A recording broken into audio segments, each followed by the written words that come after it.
कि हमने अपने नौजवानों को कंट्रोल किया हुआ है, अगर कंट्रोल से बाहर हो गए तो हुकूमत के लिए बड़ी दिक्कतें पेश आ जाएंगी।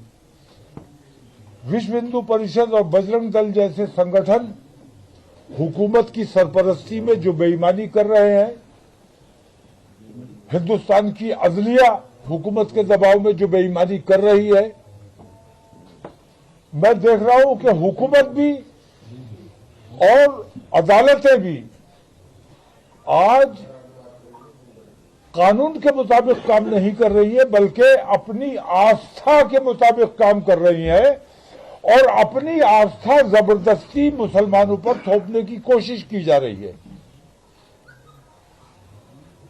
मैं ये कहना चाहता हूं कि अगर ये जुल्म ज्यादती इसी तरह जारी रहा, विश्व हिंदू परिषद और बजरंग दल जैसे आतंकवादी संगठनों को कंट्रोल नहीं किया गया, तो मुल्क के हालात खराब होने का अंदेशा है, जो हम किसी कीमत पर नहीं होने देना चाहते।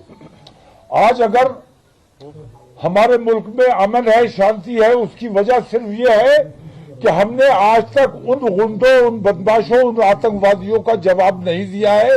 जिस दिन हमारा नौजवान जवाब देने पर मजबूर हो जाएगा, उस दिन मुल्क के हालात खराब हो जाएंगे। इसीलिए मैंने, जैसे आपने देखा होगा कि गीजर में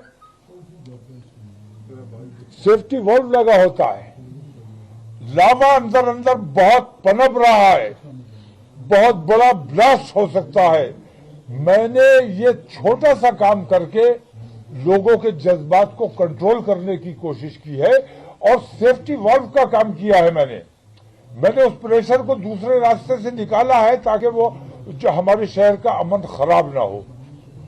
हुकूमत को हमारा इसमें साथ देना चाहिए। अगर हुकूमत दंगा और फसाद चाहती है तो हम तैयार हैं, न पुलिस की लाठी से डरते हैं, न गोली से डरते हैं, लेकिन हम अपने शहर के अमन से और अपने देश के अमन को बनाए रखना चाहते हैं, इसलिए हमने जवाब दे दिया है।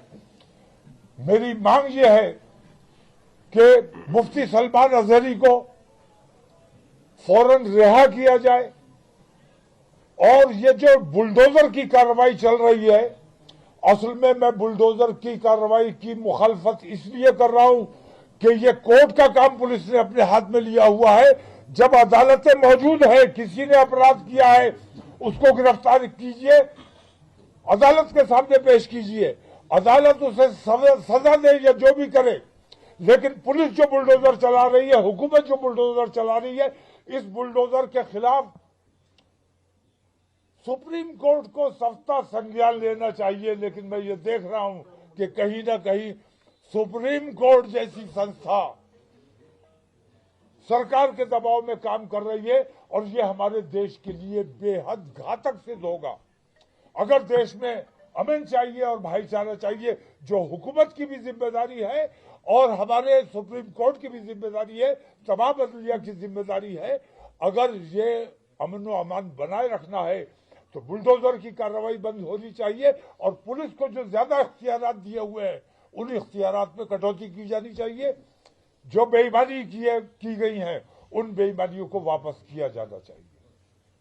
उत्तराखंड में जो बवाल हुआ है, हल्द्वानी में थाना फूंक दिया गया, वहां उत्तराखंड में जो कुछ हुआ है, हल्द्वानी में जो कुछ हुआ है, जिम्मेदार उसके लिए कौन है?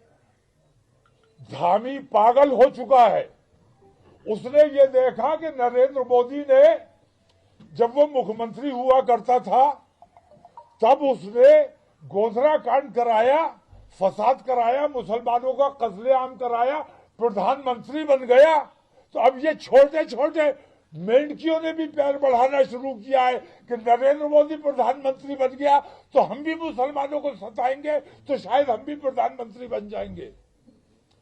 ये तरीके जो है, ये हमारे देश को बर्बाद करने का काम कर रहे हैं। अब किसी किस्म का बुलडोजर बर्दाश्त नहीं किया जाएगा। हम जितना अपने नौजवानों को कंट्रोल कर सकते थे, कर चुके हैं। अब हल्द्वानी में जो रिएक्शन दिया गया है, उसके नतीजे आपने देख लिए।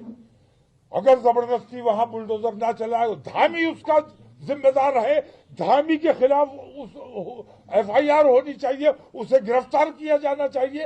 और जिन लोगों की वहां संपत्ति नष्ट हुई है, उन लोगों की संपत्ति धामी की जायदाद जब्त करके उससे उसकी भरपाई की जानी चाहिए।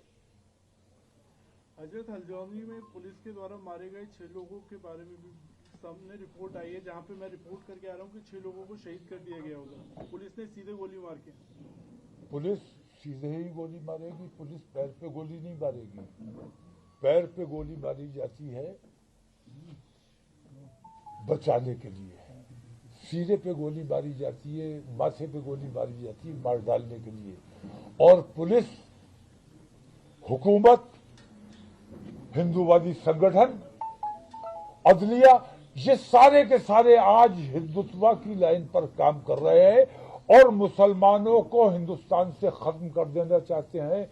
लेकिन हिंदुस्तान की रग रग में मुसलमान बसता है, इसको हटाया नहीं जा सकता। और रगों से अगर खून खींच लिया तो बचेगा क्या? जिंदा कैसे रहोगे? और जिस तरह हिंदुस्तान की नस-नस में मुसलमान है, उसी तरह मुसलमान के हर दिल में मुसलमान